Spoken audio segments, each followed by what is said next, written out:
이제 우리 영옆에 오늘도 한번 또 축복하겠습니다. 하나님께서 늘 도와주시기를 바랍니다.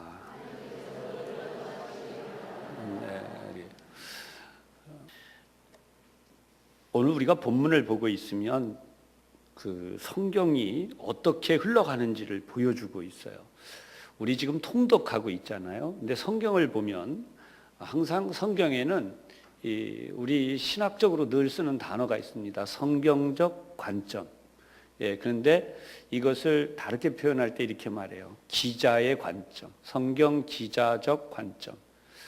똑같은 일을 볼 때에도 어떤 방향에서 보느냐에 따라서 모든 게 달라져요. 같은 일을 놓고도 야 그래도 절반이나 했어 라고 말하는 거와 절반밖에 못했잖아 하는 이 두 가지는 분명히 관점의 차이가 있다는 거예요. 신앙생활에 있어서도 그렇습니다. 우리가 하나님 앞에 믿음으로 산다고 하는데 야 그래도 내가 이만큼 했어, 이렇게 믿음으로 살아가려는 것과 이것밖에 안 됐어 라고 하는 것은 굉장히 커다란 차이가 있습니다. 오늘 성경은 하나님이 어떻게 기록하고 있는지를 먼저 잠깐 이 성경 기자적 관점, 다시 말하면 이 성경 출애굽기는 모세의 관점이에요. 모세의 관점에서 어떻게 기록하고 있는지를 23절로 25절 사이를 보면서 한번 다시 생각해 보십시다. 여러 해가 지났다라고 표현했습니다. 애굽 왕은 죽었고 그다음에 이스라엘 자손은 고된 노동으로 탄식하며 부르짖었다라고 기록해요. 그리고 그 고된 노동으로 말미암아 부르짖는 소리가 하나님께 상달된지라. 자, 여기 중요한 표현이 나와요. 하나님께 상달된지라. 근데 사실 우리가 알지만 이스라엘 민족이 애굽으로부터 나오게 될 때 이 표현은 아직까지도 멀었기 때문에 사실 이 표현 자체는 우리 일반적인 사람들의 입장에서는 별로 기대되지 않아요. 하나님께 상달되었기 때문에 뭐가 어떻게 됐다는 말인가? 근데 성경을 보면 이 부분이 마치 중간에 이렇게 싹 끼어는 것처럼 들어가요. 한번 보세요. 출애굽기 2장의 22절까지 나와 있는 내용에서 3장 1절로 넘어갈 때요. 지금 오늘 우리가 보고 있는, 우리가 함께 본 이 출애굽기 2장 23절로 25절을 빼버려도 이게 이어져요. 그래서 제가 한번 그렇게 읽어보겠습니다. 그렇게 봉독을 한번 해볼게요. 2장 22절을 읽고 그 다음에 3장 1절로 넘어가 볼게요. 그가 아들을 낳음에 모세가 그의 이름을 게르솜이라 하여 이르되 내가 타국에서 나그네가 되었음이라 하였더라. 3장 1절로 바로 갑니다. 모세가 그의 장인 미디안 제사장 이드로의 양떼를 치더니 그때가 광야 서쪽으로 인도하여 하나님의 산 호렙에 이르매. 어때요? 하나도 어색하지 않죠. 그리고 분명히 이 내용 자체는 자연스럽게 흘러가요. 근데 아까 조금 전에 설명드린 것처럼 뭔지 모르지만 중간에 확 끼어든 것처럼 표현된 구절이 23절로 25절이에요. 그렇다고 해서 이 내용이 전혀 상관없다, 그렇지 않아요. 이 성경이 들어감으로 오늘 우리가 보고 있는 이 성경에서 새로운 관심을 열게 돼요.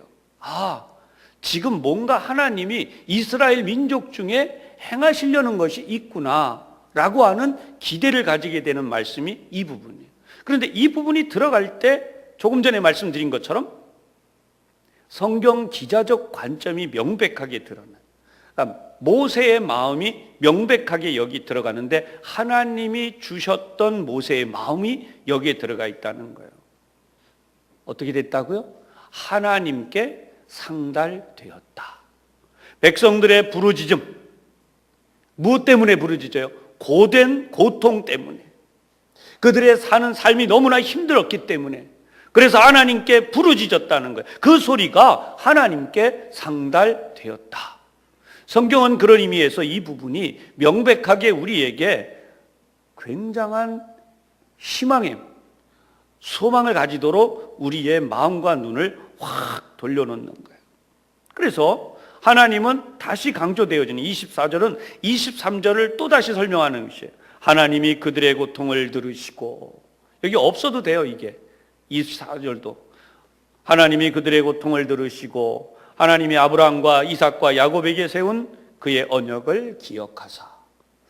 그런데 이 부분이 들어감으로써 하나님은 하나님의 약속을 잊지 않으신다는, 마지막 25절에 엄청난 희망이 나와요. 아직 멀었어요. 전혀 하나님이 이스라엘 민족을 돌보신 내용이 아니에요. 그런데 여기 이렇게 표현해요. 하나님이 이스라엘 자손을 돌보셨고, 하나님이 이스라엘 자손을 돌아보셨다는 것, 그리고 하나님이 그들을 기억하셨더라.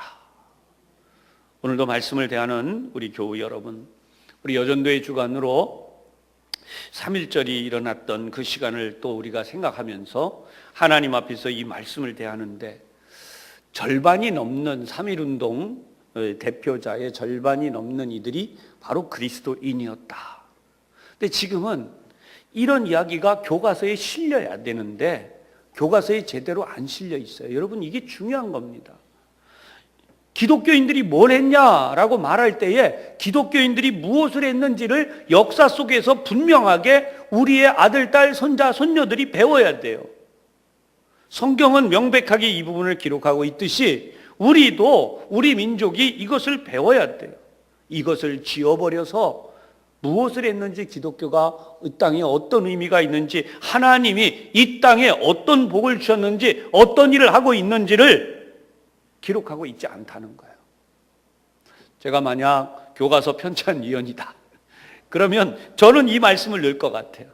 분명히 국정교과서 안에다가 하나님이 이 나라 조선 한반도를 기억하셨더라. 그래서 거기에 기록을 하는 거예요. 선교사들을 보내주셨고, 하나님이 이 땅에 정말 복음을 통하여서 가난과 고통 속에 그렇게 허덕이던 백성들에게 하나님이 얼마나 큰 은혜를 내리셨다. 이 나라의 여성의 주권이 얼마나 형편없이 바닥에 있었는지, 얼마나 사람들이 고통 속에 허덕였는지 그 부분들을 보여주고, 그런데 하나님이 선교사님들을 보내심으로 우리가 이야기하고 있는 뭐 세브란스라든지 연희 전문대라든지 뭐 이화여대라든지 고등학교도 뭐 배재라든지 또 우리 경신이라든지 이런 학생들 미션 학교를 통하여서 얼마나 많은 이들이 이 땅이 달라졌는, 거기 출신들이 임시정부의 주석이 되고 거기 출신들이 이 나라의 지도자리 되었다는 것을 명백하게 역사 교과서에 세워줘야 되잖아요. 근데 이런 내용이 빠져 있어요. 저는 오늘도 여러분 이 본문의 내용이 너무나 감동적이에요. 하나님이 대한민국을 돌보셨고 하나님이 대한민국 백성들을 기억하셨더라. 성경은 하나님이 하시려는 일을 계획하고 그것을 보여주는 것이 바로 성경 기자적 관점이라는 거예요. 만약에 성경 기자적 관점을 빼내고 이 성경을 보면 이거는 여기에 있는 어떤 내용도 우리에게 희망을 주거나 용기를 주거나 또는 우리가 이 세상을 살아가는 정말 좋은 목적과 이유를 발견할 수 없게 돼요. 성경 몇 장 읽다가 덮고 잠이 쏟아지죠. 아니, 성경 몇 장 읽다가 어느 젊은이들의 이야기처럼 이것이 우리와 무슨 상관이 있느냐라고 하게 된다는 거죠. 그러나 오늘 첫 번째 중요한 사실을 우리 생각해 봐야 됩니다. 누구도 막을 수 없는 일이 있다는 거예요. 그것이 뭐냐면 하나님의 일이라는 것입니다. 우리 한번 따라해 보십시다. 누구도 막을 수 없는 일이 있습니다. 바로 하나님의 일입니다. 아멘. 역사는 그냥 흘러가는 게 아니에요. 역사는 괜히 그냥 가고 있지 않아요. 역사는 반드시 하나님의 일이 있다는 거예요. 역사 속에는 하나님의 일이 들어있어요. 그리고 그 하나님의 일은 막을 수가 없어요. 이스라엘 민족이 태어나니까, 왕성해지니까 이들 가운데 남자아이들은 전부 죽이라는 거예요. 여자아이들은 살려두라는 거예요. 바로 그렇게 탄압을 했던 속에 모세가 자라났어요. 뒤에 이 부분을 설명할게요. 그런데 모세가 이렇게 그 속에서 뭔가를 하려고 했다가 안 되니까 도망갔지요. 어디에 가 살아요? 미디안 땅에 가서 살아요. 우리 영상을 하나씩 보고 나는데요. 이번에도 지도를 하나 보겠습니다. 준비돼 있죠? 오후 찬양 예배 지도 보여주시면 좋겠습니다. 예, 저기 화면에 보시면 똑같이 오전에 봤던 지도하고 비슷하게 생겼는데 이번에는 위에 부분은 가나안 땅, 아래 부분은 어디요? 미디안 땅이에요. 자, 우리 오전에 이렇게 은행나무 잎같이 이렇게 생긴 파란색 봤죠? 저희가 어디예요? 애굽 땅. 저기에서 도망쳐서 어디로 갔다고요? 성경에 보면 미디안 땅으로 갔어요. 가나안으로 간 게 아니고 미디안 땅, 저 아래쪽에 까만색으로 써놨죠. 그러니까 모세가 저기 도망가 있었어요. 성경을 보면 모세가 무슨 나라에 애국을 해야겠다, 내 백성을 이끌어야겠다, 뭘 해야겠다 이런 전혀 없어요. 몰라요. 그냥 성경은 기록돼 있어요. 그런데 성경이 오늘 이 본문을 보면 딱 정확하게 나와요. 그런 역사 속에서 어떤 일이 났나? 결국은 애굽의 왕도 죽었더라 이거예요. 단합하고 괴롭히고 이스라엘 민족을 다 없애버리지 못해서 안달을 하고 있던 바로 그 왕이 결국은 뭐 했다는 거예요? 죽었더라. 하나님이 하시는 바로 그 일은 막을 자가 없다는 거예요. 그래서 오늘 이 내용을 2장에 보면 더 다른 표현으로 이렇게 나와요. 요셉을 알지 못하는 새 왕이 애굽에 일어났다. 그리고 이를 다스렸다. 그래서 그가 하는 말이 뭐냐면, 자, 저들이 우리보다 더 번성하고 있으니 그들을 괴롭게 하자. 그것이 바로 바로 왕의 생각이었다는 겁니다. 모세가 도망쳐서 이렇게 오랜 세월을 보냈을 때가 성경에 의하면 얼마나 됐는지 우리 모세의 나이를 통해서 알 수 있어요. 모세가 태어날 때가 영세라고 계산을 해보면 지금 바로 미디안 땅 저기에 가 있었던 세월이 결국 40년. 모세의 나이 40년의 도망을 쳐서 저기 가 있는 합치면은 80년이 되는 거예요. 성경은 막지 못했다라고 하는 사실을 알려주게 됩니다. 결국 우리의 삶에 어려움이 있을 때 우리는 하나님을 생각하게 됩니다. 그러므로 오늘도 이 시간 우리 기도하신 권사님도 열심히 하나님 앞에 부르짖어 기도하셨지만 우리들도 우리의 삶의 문제로 인하여 하나님 앞에 부르짖어 기도해야 될 것입니다. 여러분의 기도가 하나님의 보좌에 상달할 수 있기를 주님의 이름으로 축원합니다. 두 번째 중요한 사실이 있어요. 그게 뭐냐 하면 하나님의 사람은 그냥 만들어지는 게 아니에요. 하나님의 훈련에 의해서 만들어진다는 거예요. 우리 한번 또 따라해 보십시다. 하나님의 사람은 하나님의 훈련으로 만들어집니다. 여러분, 처음부터 누구든지 성경을 막 읽으려고 하지 않아요. 처음부터 뭔가 좀 이렇게 내가 기도하고 성경 보고 말씀을 보고 막 훈련해야겠다라고 생각하지 않아요. 근데 어떤 때에 이 말씀에 대한 그리움이 생기냐 하면 성경을 읽다 보면 아브라함의 이야기를 보고 또 성경을 보다 보면 다윗의 이야기도 보고 성경을 보다 보면 많은 성경의 인물들을 볼 때에 이 사람들은 왜 이렇게 쓰임 받았지? 왜 이 사람들은 이런 하나님 앞에 큰 복을 받았지? 다음부터 물질의 복도 마찬가지. 욥은 어떻게 해서 동양 최대의 거부가 되었지? 여러분, 이런 모든 것들을 보면서 우리 마음속에 무엇이 생기기 시작해야 되냐면 왜 이렇게 되었는가라고 하는 거예요. 성경은 공통적으로 보여주는 것이 있어요. 그것은 하나님이 그들을 훈련하고 교육하셨다는 겁니다. 소위 어느 분이 쓴 글에 보면 광야대학이라는 표현을 썼어요. 모세가 이스라엘 민족과 함께 40년이라는 시간을 지나면서 광야대학을 나오게 됐죠. 그리고 이스라엘 민족은 그것으로 인하여 하나님의 음성을 듣고 순종하는 민족으로 바뀌게 됩니다. 오늘도 우리 부천 산성교회가 70주년을 맞이하면서 그동안 70년 동안 하나님이 우리에게 훈련하신 훈련들을 받아왔습니다. 우리는 늘 마음속에 이런 생각합니다. 하나님, 나를 좀 이렇게 잘 되게 해주시고, 하나님, 우리 자녀가 이렇게 좀 잘 되게 해주시고, 우리 여러 가지 기도를 해왔었습니다. 그런데 잘 생각해 보십시오. 우리의 뜻대로 살았다면 우리는 망했습니다. 그러나 하나님의 뜻대로 살았기에, 하나님 앞에 나와 매달리고 기도하고 하나님의 은혜를 구했기에 우리는 오늘의 우리가 있다는 사실을 분명히 기억하시기를 바랍니다. 모세가 애굽의 양자가 되어서 애굽 왕 바로의 공주죠. 그 공주의 양자가 되어서 그 안에서 살아가는 동안 무슨 생각을 했을까? 성경은 그 부분을 기록하지는 않습니다. 그러나 분명한 것은 결코 애굽의 공주에게서 또 애굽의 그 모든 교육 과정에서 여호와 하나님을 아는 신앙을 교육받았다고는 전혀 생각할 수 없어요. 하나님에 대한 신앙의 교육이 전혀 없는 그때에도 하나님은 오히려 모세에게 하나님의 거룩한 교육을 이루어 가셨다. 이것이 얼마나 놀라운 일인가.